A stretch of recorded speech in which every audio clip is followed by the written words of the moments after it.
it was tough. But what was interesting was that at that very moment that we got the diagnosis, he was sitting there playing with a bunch of blocks and whatnot. This was a kid who was 3 years old at the time, and he kind of walked over to his mom and gave her a hug. And it was the doctor turned to us and said, "You know what? There's your answer. This is little guy gets it. He feels what you guys are feeling. That's a good sign, and you really need to look forward."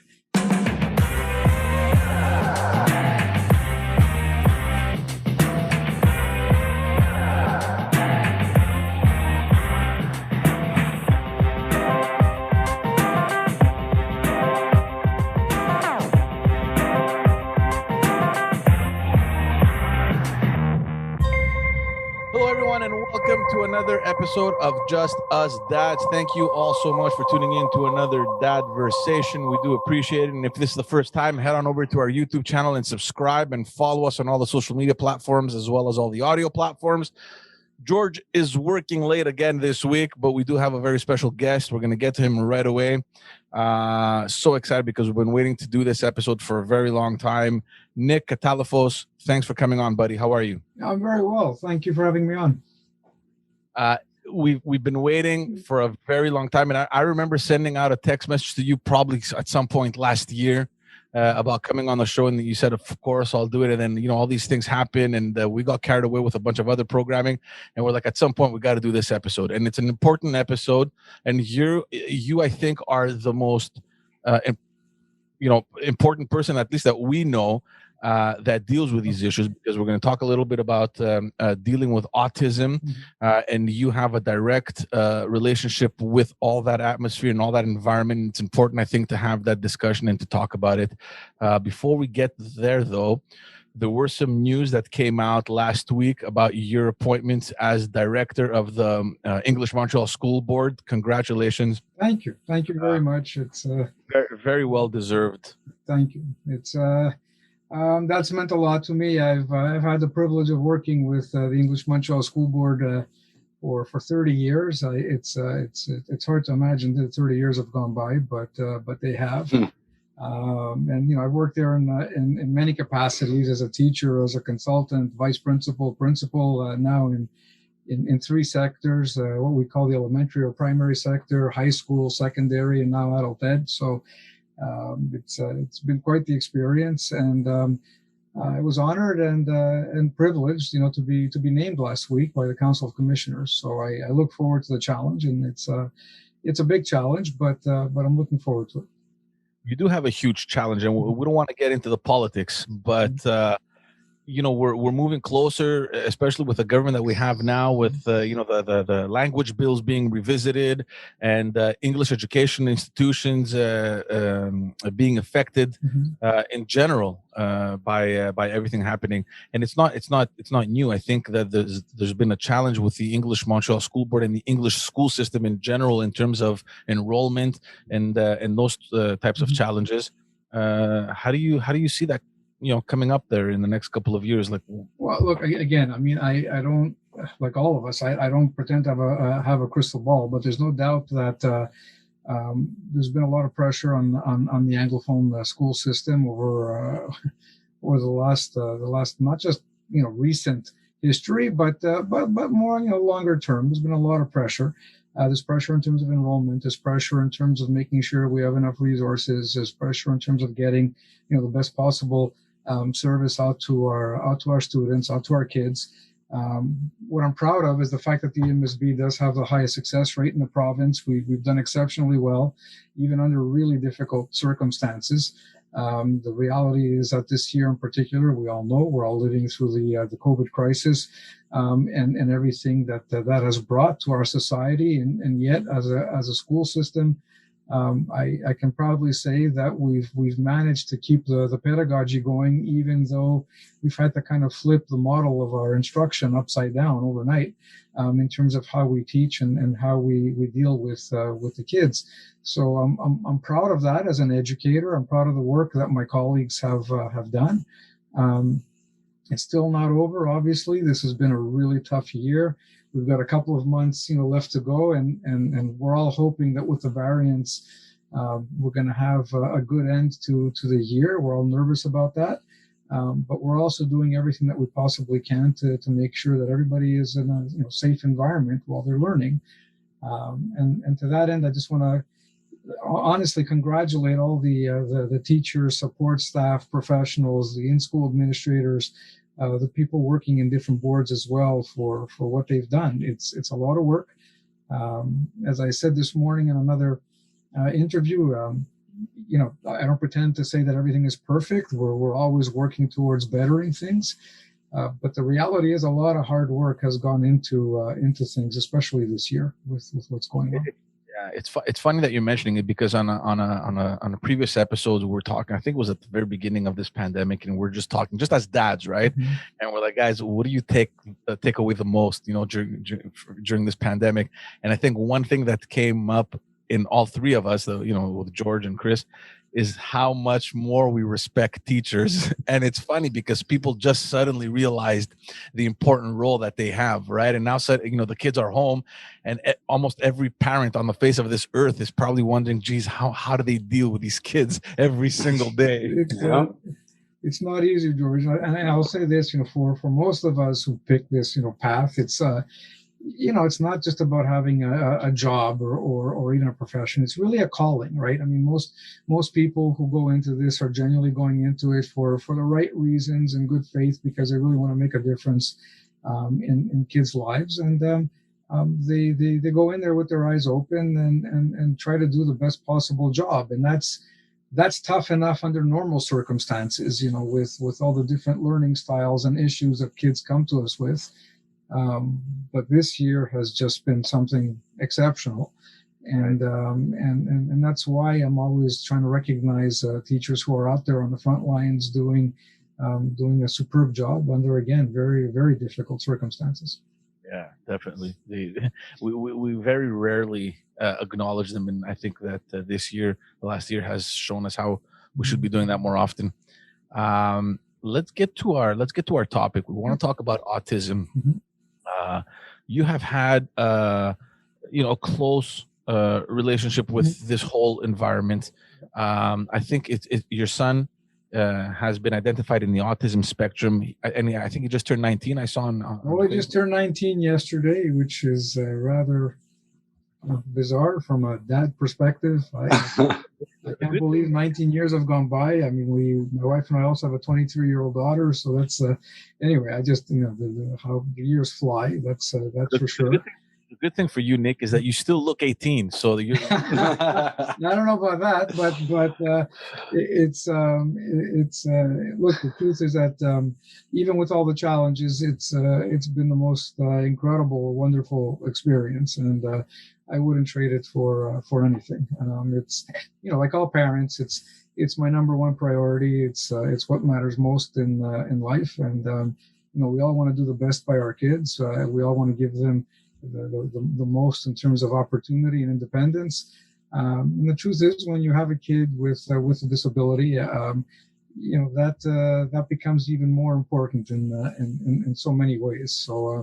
So yeah, it's rather incredible that he's turned 19, and thankfully he's doing really well at Giant Steps, where he's been since the age of 4. So it's been a remarkable ride, I have to say. I was going to ask you, Nick. I just want to go back to the beginning. Sure. When you found out that your son was he had autism. I mean, what does that mean in your family setting? I mean, how was that moment? I mean, how did you guys deal with that? Well, look, I mean, obviously every family, every person deals with this stuff differently. But we had a pretty kind of almost stereotypical type of situation as far as autism goes.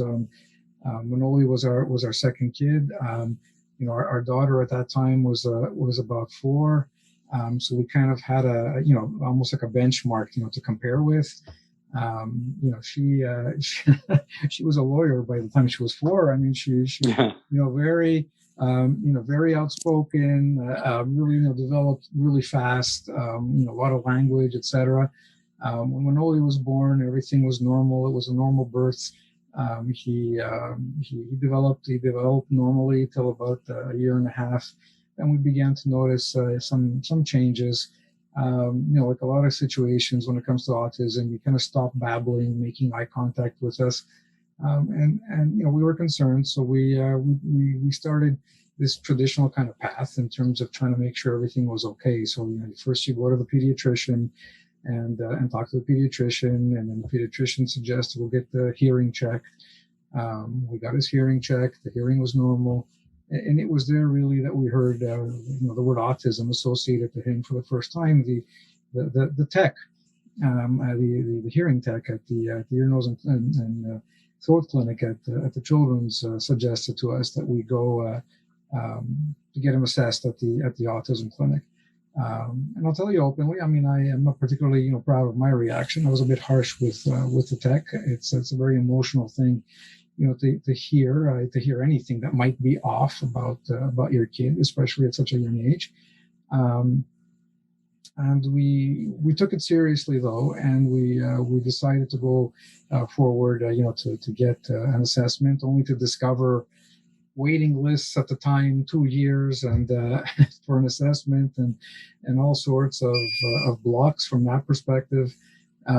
We were able to get him assessed relatively quickly, and we got the diagnosis. And I'm not going to lie, that wasn't an easy day for us, for my wife and I. But what was interesting was that we were sitting there with the doctors, with the specialists. Doctors were telling us that, look, he's going to have a good life. There's tons of potential there. There's all sorts of things that you guys should be looking forward to.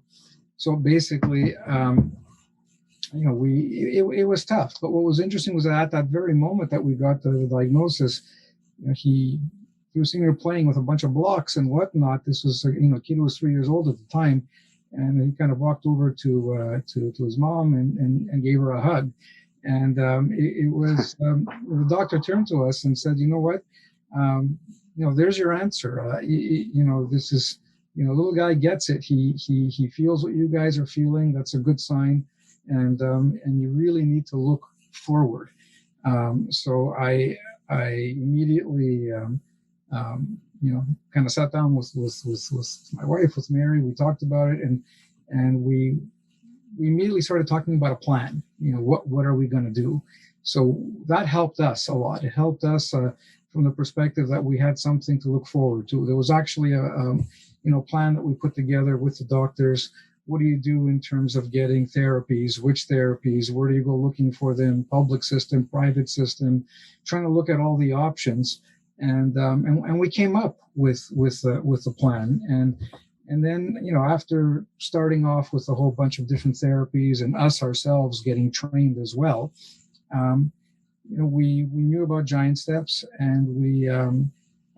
When he was about 3.5, we knocked on the door at Giant Steps, knowing full well that there was an enormous waiting list, and we were fortunate. The spot happened to open up. The timing was what it was, and we were lucky. And at the age of 4, he started off at Giant Steps, and that made life a heck of a lot easier because not only was he in a place that we felt had the expertise to help him, but by the same token, it also made life easier for us because all of the therapies that we were running around for, speech therapy, occupational therapy, something called playtime therapy at the time that was used to build up social skills and so on, floor time, all these different types of therapies were kind of packaged in at Giant Steps. So it actually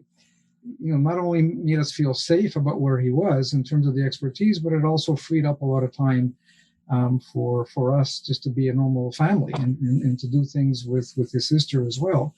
So that mattered to us greatly. We were deeply grateful to the school for that. We also loved the program and how it was designed because it's set up in a way so that it included time in a regular school. So a couple of days a week, Manoli was integrated in a regular school setting through a partnership that Giant Steps has with school boards. So a couple of days a week at Giant Steps doing the curriculum and all the therapies.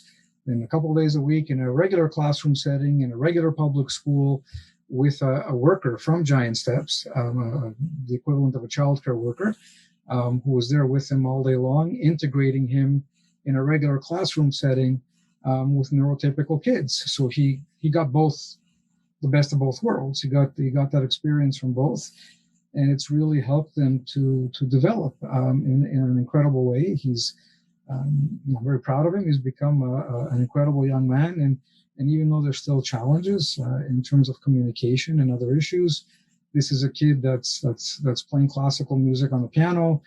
He does things on the computer that I'm clueless about, quite frankly. And he's just, he's a good kid. He's a nice kid that we're proud of, a nice young man. And right now, part of the program for him in terms of integration is no longer to go to that regular school every couple of days, but to actually be integrated in a work study program. So he was doing a stage, working 2 days a week. In his case, at the cafeteria at the Queen Elizabeth Health Complex, and he loved it. That's the plan. The idea for him is to graduate from Giant Steps, move on to some type of an adult program, an academic adult program, and then at the same time, work, do some kind of a trade or get some kind of an opportunity to work in a setting that makes him happy. And that's the plan. Be as independent as possible, and give something back to the community, to society. Get out there and work. And that's a big issue for us. At Giant Steps, we're running all sorts of programs now. The school has grown to an incredible extent over the last 10, 12 years. And we're running employment programs in partnership with the English Montreal School Board, where I am.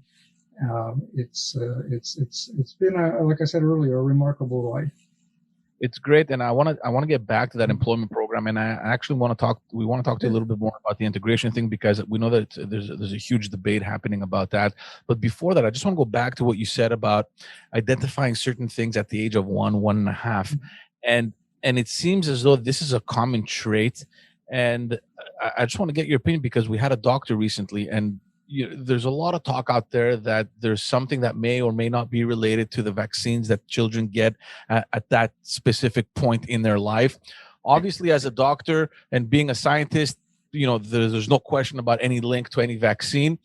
But what's going on there? Is this just a coincidence, or is it just a not normal, but is it just in the growth span of the child that's where it normally appears? I think that issue has really been, from a scientific perspective, has really been, put to bed, and we all, all of us who are involved with autism in a serious way, need to be responsible about the messaging on this issue.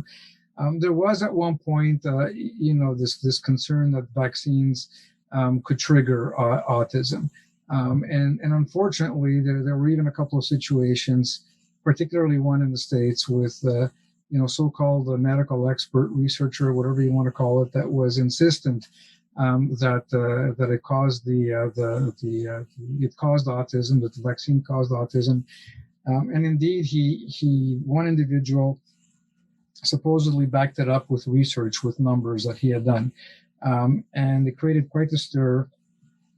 He got a lot of money in terms of grants and so on because of it. Published his so-called research. And in the end, it was demonstrated, it was proven, unfortunately, that his research was not just flawed, but fraud. It was fraudulent and was false. And he actually got in serious trouble. But the damage was done by him and a couple of others. There was a big movement that kind of exploded. Parents were panicking. And it caused a lot of issues because it was actually a spike in the case of certain diseases that have been wiped out, like polio and the mumps and measles, etc.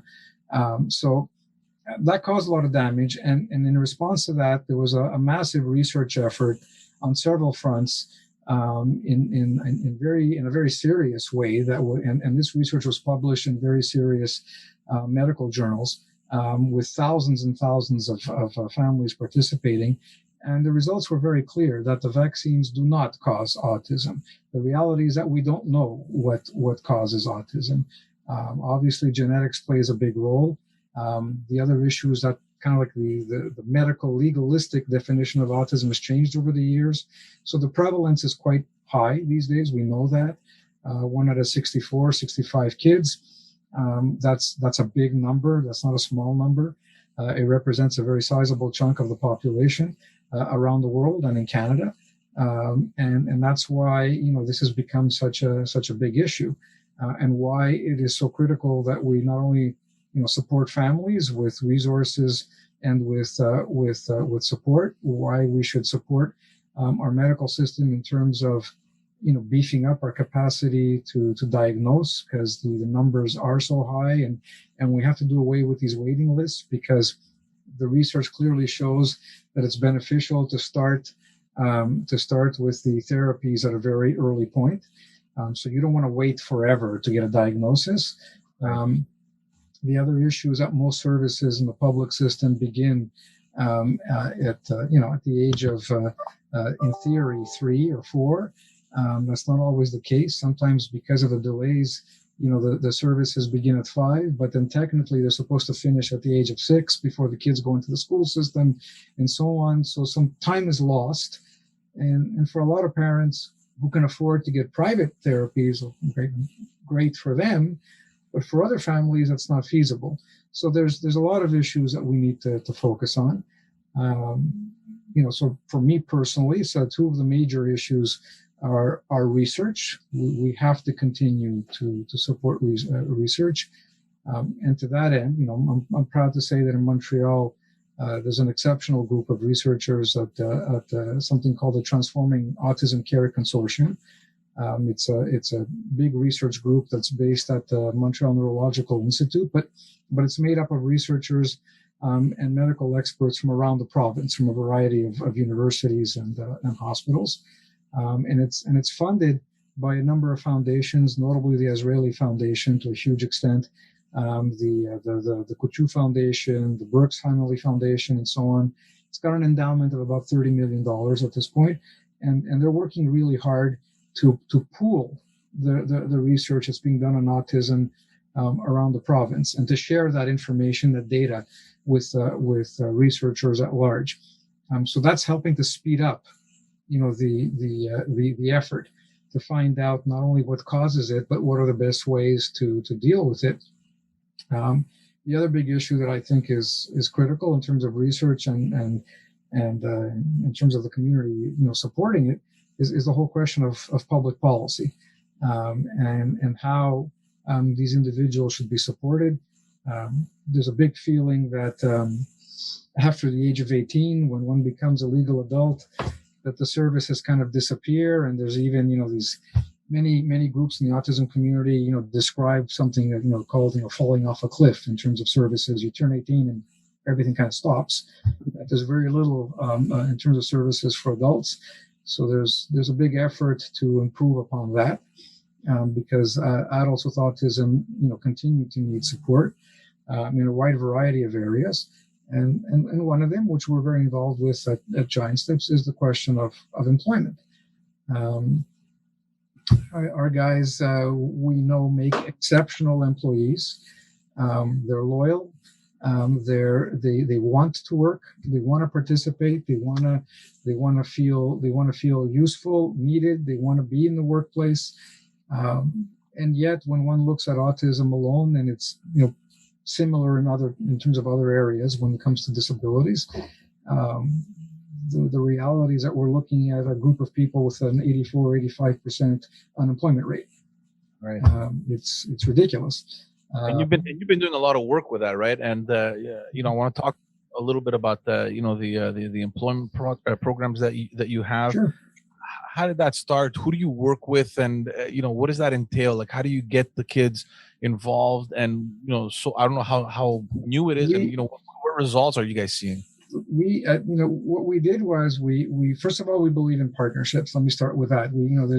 It's always easier when you're working with other organizations, other groups, both in terms of getting resources and both in terms of coordinating a big effort. So we had an idea. We've been looking at the issue of employment for a couple of years. We're kind of modeling our project based on another project that took place in the States at a company called Walgreens. Many of us know Walgreens, and if anybody who's traveled down to the States knows Walgreens. They started a wonderful program down there about 15 years ago, I'd say. One of their senior vice presidents, an executive at Walgreens by the name of Randy Lewis, who I consider to be a hero, quite frankly. Randy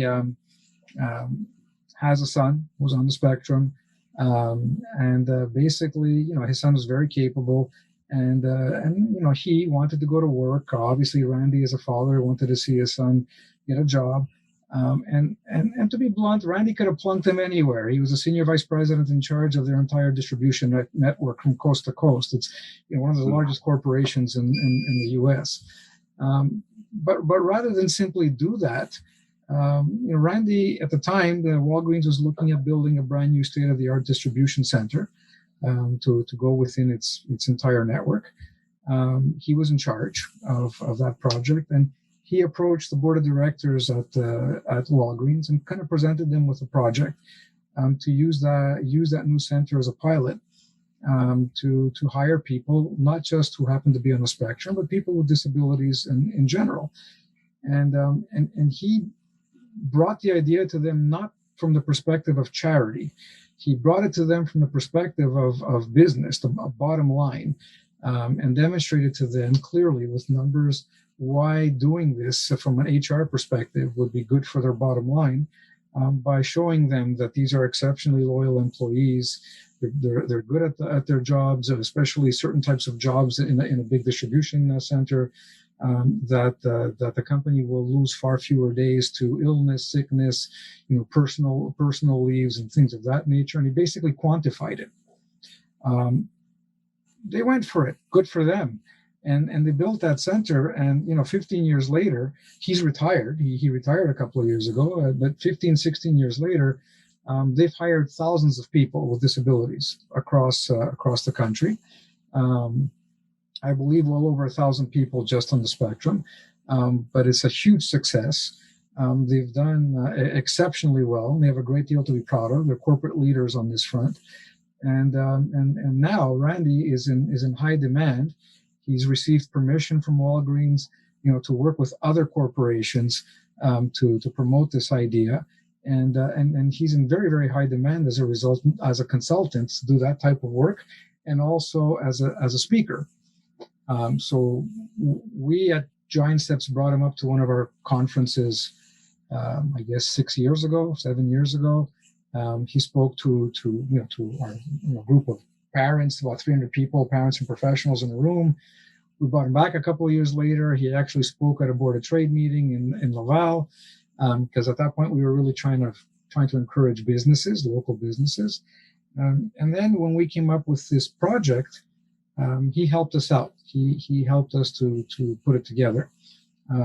It really is the brainchild of one of our team members, Andre Pereira, who runs it. He's the coordinator. So basically, what we've done is we have a couple of partners. It's Giant Steps, the EMSB at the Wager Adult Education Center, where I've been serving as principal until my appointment. The third partner is the Transforming Autism Care Consortium, because we needed to have a research component in this project to quantify what we were doing.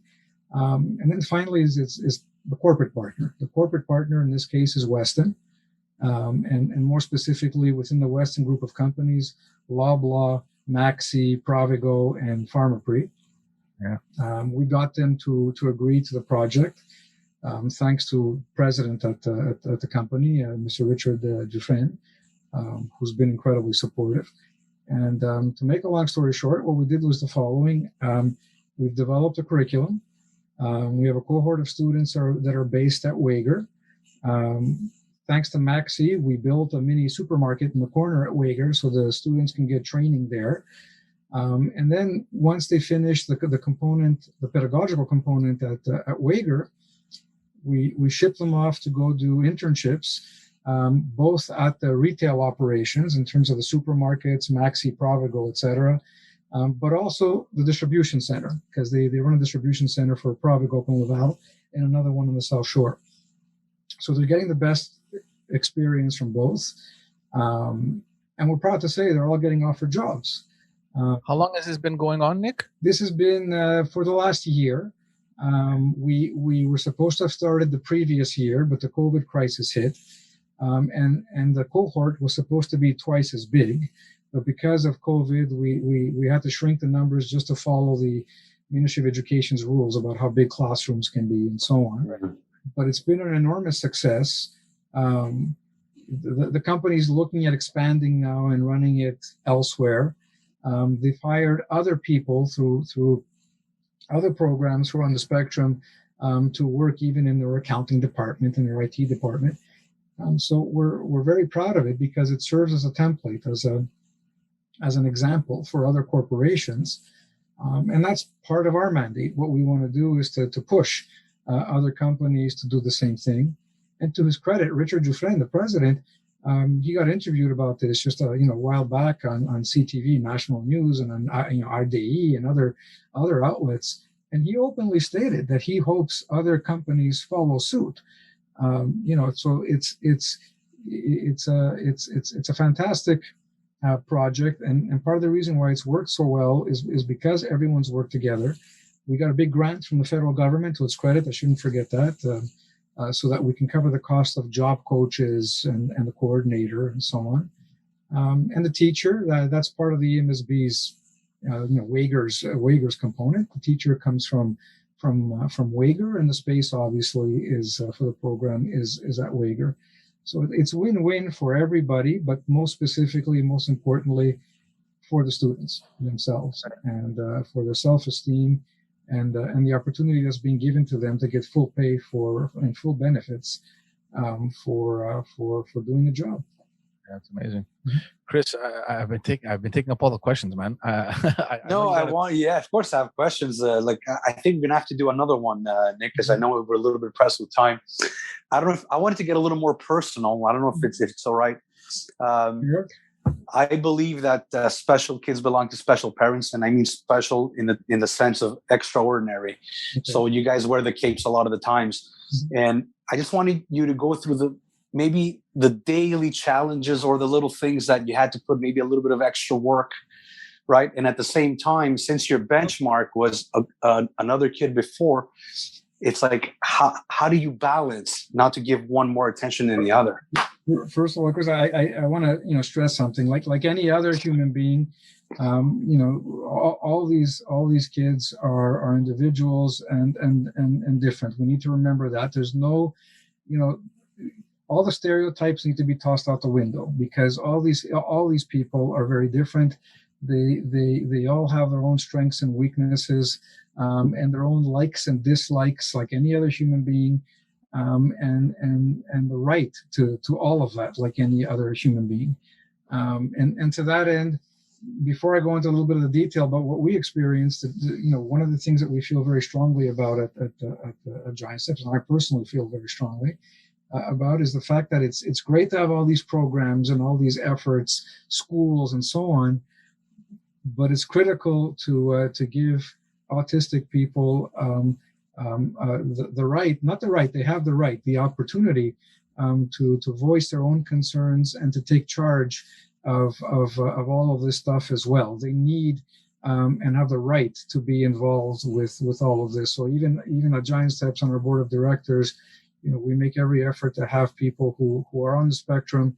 We make an effort to have people working at the school as well. That's important. That's important to be said because they are the ones that understand the best. They are the ones that have experienced it, and they are the ones that can help others that are living what they're living. I'm here as a dad. I'm not on the spectrum. I'm here as a father advocating for my son but it's important for that to be said, that they have a voice as well, and it needs to be heard. So having said that, our experience was, I'm not going to lie, it was challenging. I'm not going to go into all the details because he has a right to his own confidentiality. He's a young adult, but he had a lot of challenges in terms of communication, a lot of challenges in terms of interacting with others.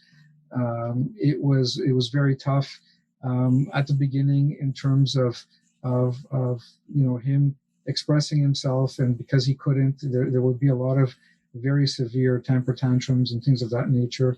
In his case, because it's not in every case, there was a lot of difficulty in terms of sleep patterns. There was many a night at 3 a.m. I'd feel a nudge on my feet, and I'd notice that the TV was on because he was in the corner of the bed, watching Barney or whatever. I mean, it was very tough at the time in terms of keeping a regular schedule and kind of pattern in terms of our lifestyle. It was a huge challenge, and to that end, I applaud my wife to no end. I can't say enough. Anyway. And the other issue to remember for us was that we had another kid who was neurotypical, who was in school, who was living her own daily challenges at school. And we were very lucky that she was extremely bright and that things went well at school. But she also wanted mom and dad time, and whatever. And we worked hard with her to basically make her his advocate, which she is to this day. I'm proud to say, because we wanted to make sure that we were all a unit and that we were all working together to help him, so it didn't look like every second of the day was being spent on him at the time because of these severe challenges. And over time, the challenges, and I would say this to all parents who are living it does get better. For the vast majority of families, it does get better. There's you have to look at different ways of handling situations, and I'm not going to preach to people about what they should or shouldn't do. These are all decisions that individual parents have to make on their own. They got to research. They have to go out there and talk to experts. They have to talk to their doctors and come up with what works for them. And I would say to them to remember always that no one knows their better kid than a parent. That's a critical message that I would give to everyone, regardless of the situation. So that it was tough. And then there was the changes, becoming a teenager, the transitions into adolescence and so on, and hormones and all the rest of it. And we were lucky because of the fact that we were at Giant Steps. For each stage, there was a plan. There was a constant series of evaluations, socially, academically, every way, to see where he was at, what the strengths are, what the weaknesses are, what should we be working on, what should we be planning for. So every step of the way, there was a plan like that, and that just gave us more, confidence and the ability. The stress levels kind of went down over time, because the beginning is very tough. The beginning is very tough. Nobody wants to hear anything that potentially might be off about their child, and ultimately the biggest thing that I can say now is that we're proud of him for who he is, and we don't look at the autism as a label. That's just who he is. That's Manoli. All of us are different. We all have strengths and weaknesses, and that's one of the reasons why ultimately at Giant Steps and elsewhere, not just Giant Steps, more and more you're going to hear the notion of neurodiversity and everyone, being accepted for who they are in terms of their strengths or weaknesses, their likes and dislikes, and the fact that we all have the right, to be able to live in this society and to try to participate and to offer something. I'm blessed. I've worked at a school for the last 3 years in adult ed that primarily focuses on special needs students, not only but primarily, and I see what a remarkable job can be done and how incredibly independent so many of them become at their own level and in their own way. And what we're pushing for at that school is constantly to get them out there into the community to participate and to have their voices heard, and to make sure that that everybody understands that they have rights and that they can contribute. I mean, at the end of the day, that's what we all want for our kids, regardless of what the situation might be. Absolutely. Thanks for sharing the experience, Nick. Yeah, Nick, we know you got to go. We do appreciate it, and like Chris said, we're gonna try and do another one because there's a huge project that you're working on, and in general, we're working. Well, you want to take maybe a couple of minutes just to give us like the executive summary. Well, look, I mean, in essence, we've been in our current building at Giant Steps for over a decade. It's a small building. We've been kind of forced to keep our numbers low because of it in terms of the overall population of the school. But more important than numbers, we have a vision for what the autism community in Quebec needs. It's not the answer to everything, because parents will argue that we need tons of research, tons of resources and services and more doctors to diagnose and whatever. So I don't want to pretend that it's the answer to everything. But we do have a vision for our school. And about 4 years ago, we had a big consultation. We brought in everybody, from the school, parents, staff, but also leaders from outside, from the medical sector, education, and so on. And we came up with a plan to build a new state-of-the-art center for autism with 4 pillars. It was agreed upon through that consultation that we focus on 4 pillars.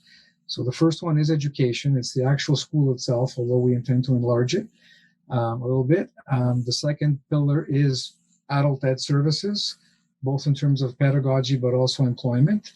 Third pillar is a community services sector or section for this center, where one that would allow us to reach out to the broader community, to literally thousands of families through conferences, services, etc. And the final one is research through a partnership with the Transforming Care consortium at the Neuro. They would be our research partners, because we want the center to serve also as a research hub. So it's a huge project, $51 million. We have a site at the old Angus Rail Yards, which now is a very big housing development, beautiful development, beautiful space.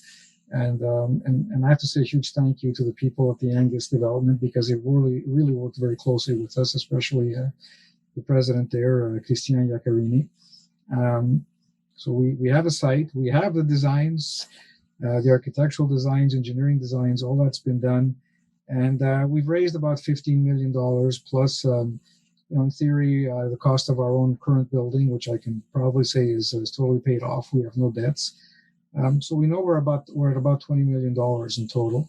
And the idea, besides fundraising, to hit this a $25 million point in terms of raising money, we've also asked the provincial government for $25 million.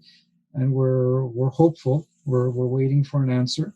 But that's the vision. That's the hope, that we'll be able to build this state-of-the-art center that would serve as a hub and be the first of its kind, certainly in Canada, most probably in North America, but certainly in Canada. And we hope that it would serve as a model for other similar projects to sprout up elsewhere. That's the plan. Awesome, Nick. Congratulations on everything you've done. So, and good luck with everything. Believe me, because I appreciate that, but this is an active team. It's impossible for one individual. There's a massive team that's in place with exceptional people at all levels. The Director General of the school, Thomas Henderson, Tracy Pennimpedge, she's the director of our foundation, Pierre Simard, the president of the foundation, and the entire board of directors. The board of directors at the school that serve with me, André Dallaire and André Bourbonnet, they're chairing our capital campaign. This is an exceptional group of people. Charles Lafortune, our spokesperson. These people are there for the right reasons. They're putting in a lot of time, and they're exceptionally busy in their own lives, professionally and otherwise. So that's the only reason why we're at the point that we're at. It's because of this collective effort, and they deserve not only all the credit in the world, but an enormous, word of thanks, and hopefully we're going to pull this off. And regardless of the center, I'm very proud of what's been done with this. What was this very little school, and we've turned it into this much larger operation that's working towards the betterment of people on the spectrum throughout the province. It's amazing. Nick, we kept you on way longer than we thought, but we appreciate it. Thank you all for tuning in.